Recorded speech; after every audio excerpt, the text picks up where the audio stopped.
Здравейте! В днешното видео искам да си поговорим за едно масло за коса, което аз го използвам повече от една година и съм страшно доволна от него. И бих искала да ви го препоръчам и на вас, и по-специално на хора, които имат проблем с косата, както имах и имам все още аз. Маслото за коса, което искам да ви препоръчам, е ето това масло за коса Тричуп. В моят канал имам видео също, първото видео, което направих ревю за това масло, но то не беше достатъчно подробно. Както и в момента търсих още информация, от няколко месеца търся информация за това масло, но така и не успявам да намеря. Ще съм благодарна, преди да започна, нали, искам да кажа, ще бъда благодарна, ако някой има някаква информация по-различна от моята за това масло, може да ми я сподели в коментарите. Та, историята за това масло, как аз започнах да го ползвам, е преди доста години. От много стрес, напрежение, нерви започнаха моите проблеми с коса.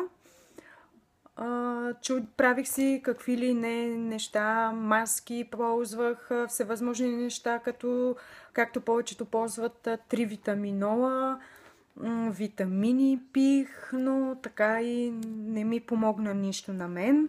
Докато моята леля не ми го препоръча това масло, тъй като тя го ползва и е страшно доволна от него. И така започнах да го ползвам и аз до ден днешен. Като искам да кажа ефекта на това масло, тъй като съдържа 100% натурални билки, няма химически съставки вътре в него, действията стават малко по-бавно, трябва повече търпение, но пък за сметка на това ефекта си заслужава и го препоръчвам на хора, които имат проблеми с косата, да го ползват. Това масло, искам да кажа, че то се произвежда в Индия, като... извинявам се за кучето, само досажда, тук седи на прозореца и гледа, като че ли очаква нещо да види. И да продължим към темата. Това масло, то се произвежда в Индия. Повечето, не знам дали то е вече на пазар, има го и тук в България, в всички аптеки, ако не се лъжи в дрогериите, мисля, че го има Лили или ДМ, мисля, че беше. Аз си го закупих от аптека, като цена е 6 лева и 25 стотинки, даже някъде може да го намерите и на 6 лева, не е много скъпо и доста икономично е. Ползвам го вече повече от една година и имам още. Мисълта ми беше, че, както вече казах, то се произвежда в Индия, съдържа 100% натурални индийски билки, и то по-точно екстракти от тези индийски билки. Няма химически съставки, както повечето биомасла и биомаски съдържат. Това масло възстановява и поддържа растежа на косата, като я прави косата много жива, мека и приятна на допир. След първият месец аз специално видях някакво подобрение. Както ви казах вече, трябва по-дълго време да го ползвате, за да имате наистина по-добър ефект. Сгъстява косата. Дори там на места, където ви е оплешивяло, започват да ви да излизат нови косъмчета, които са нови, жизнени. Това масло също съдържа в себе си 100% минерали, калций, желязо, цинк, като също той с голямо съдържание на сусамово олио и кокосово масло, като процентно съдържание Сусамовото олио е 80%, кокосовото масло е 20% и екстрактите от индийските билки. Той има тройна защита срещу косата, като ефектът му е до корена на косата. Дори в краищата да нанесете, да не втривате в скалпа. Ако имате прекомерно омазнен скалп, е напълно достатъчно също да си втриете и в корените. Дори може да престоите, ако искате за по-голям ефект, може да преспите и една нощ с него и на другата сутрин да се измиете. Може, ако нямате това необходимо време, пък да постоите 3, 4, 5 часа. Ефектът е колкото повече време стои с това масло, толкова по-добър ефект ще има. Има също антибактериално и антигъбично действие, като също подхранва в дълбочина косъмът, подсилва растежа на косата, предпазва също косъма и от прекомерната алопеция или казано на нормален език от косопат. Алопеция означава косопат, както и от преждевременното побеляване на косъма. Както знаете, че при по-голям стрес, напрежение, по някой път се получава така, че от тези фактори косата ви започва да побелява и повечето се чудите откъде са тези бели косми. Някои си мислят, остарявам ли, какво става. Но това се дължи по някой път и от стреса, както и от напрежението.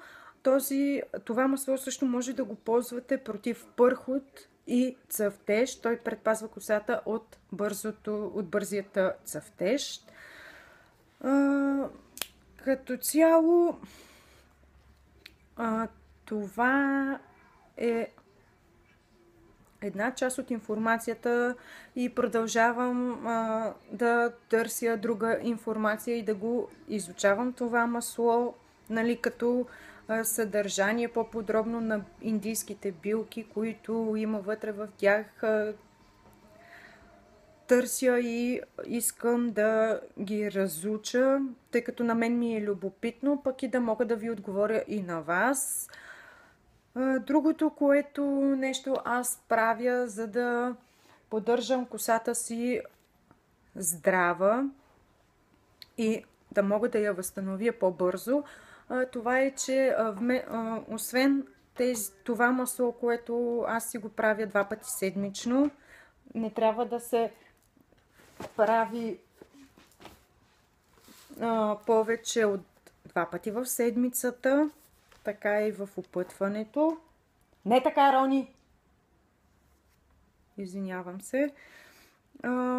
Като аз правя един трик в една чашка, за нормална чашка, слагам от това масло няколко капки, слагам и масло също от лимонена трева, но натурално масло от лимонена трева, защото има такива двойници на тази лимонена трева, които не са 100% натурални. И след това го нанасям първо в корените, след това аз го нанасям и на скалпа си, тъй като преди аз имах пърхот, моят скалп беше прекалено сух и за да мога да стимулирам по-голямото производство на себум, аз го комбинирам така и го нанасям също и в корените. Да, малко по-мазнено е това масло. Сега ще ви покажа като консистенция какво е. Не знам дали ще видите. Ето така изглежда.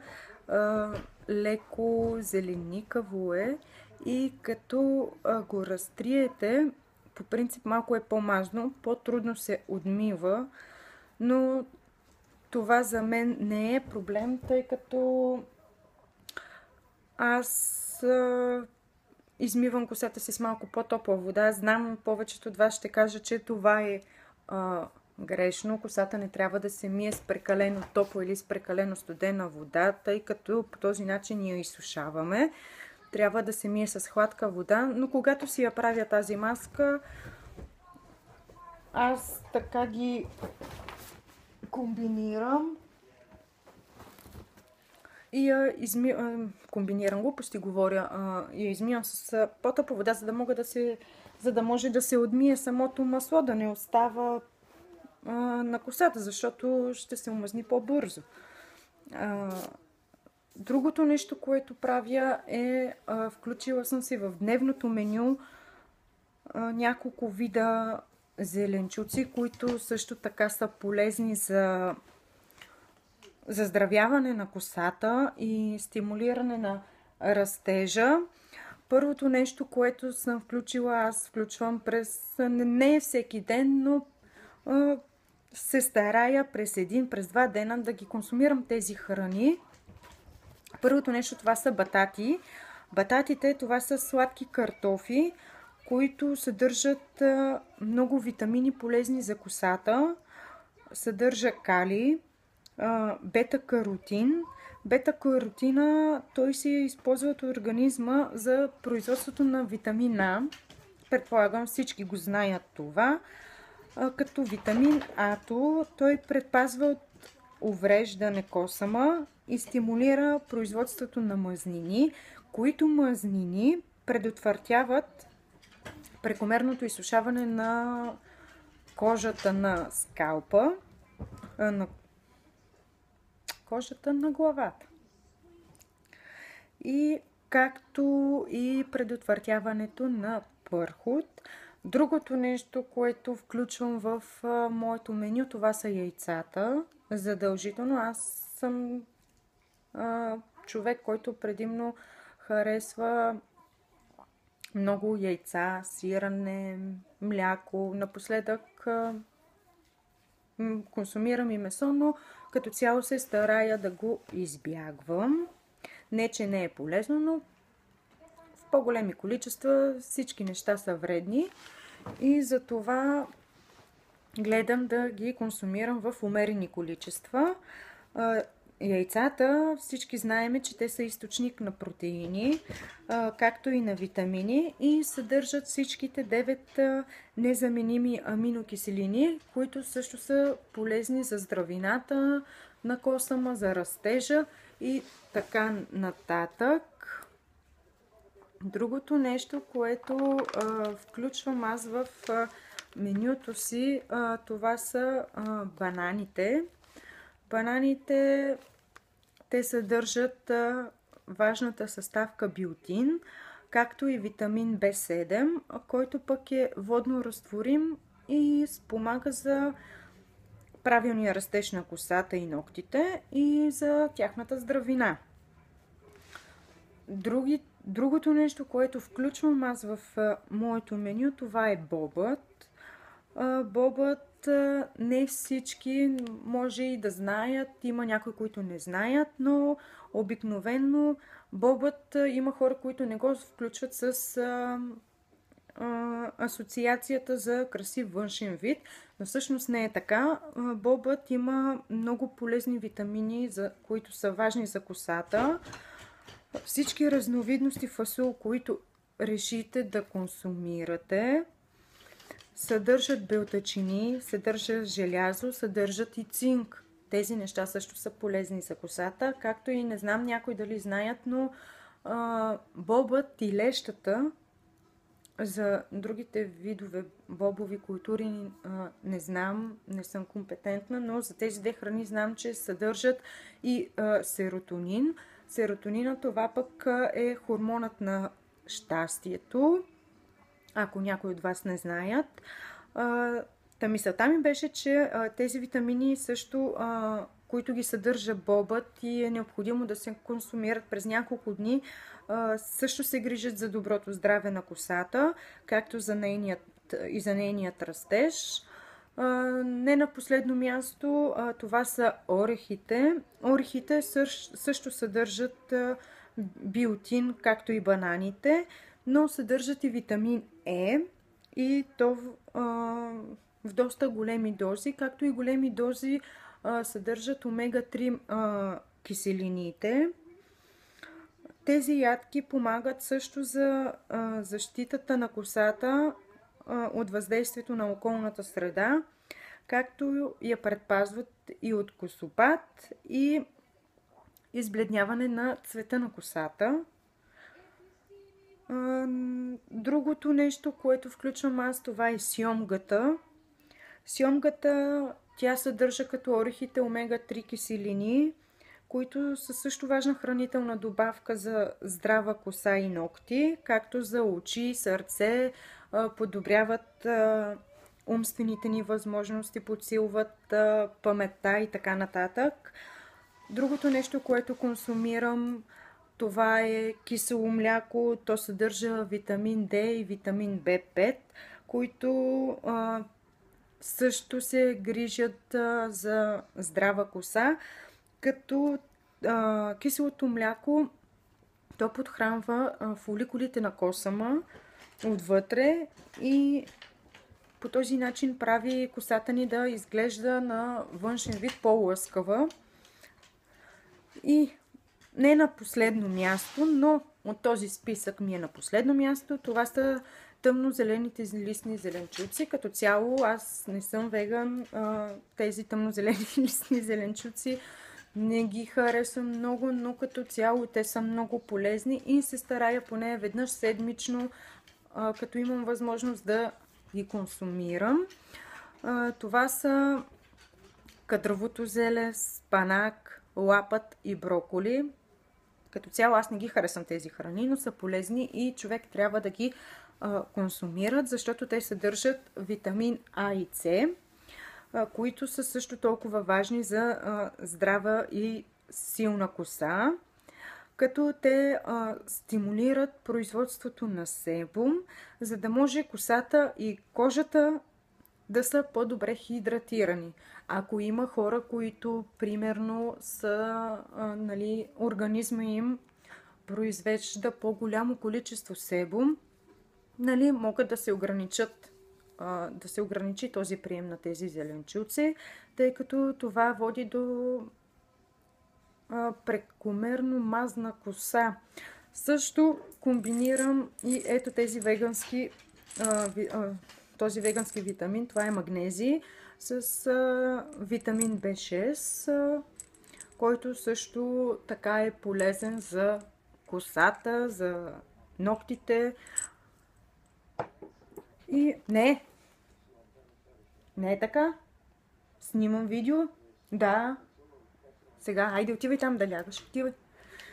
И като цяло това са нещата, които правя аз, за да мога да подобря по най-бързият начин моята здравина на косата и да изглежда добре.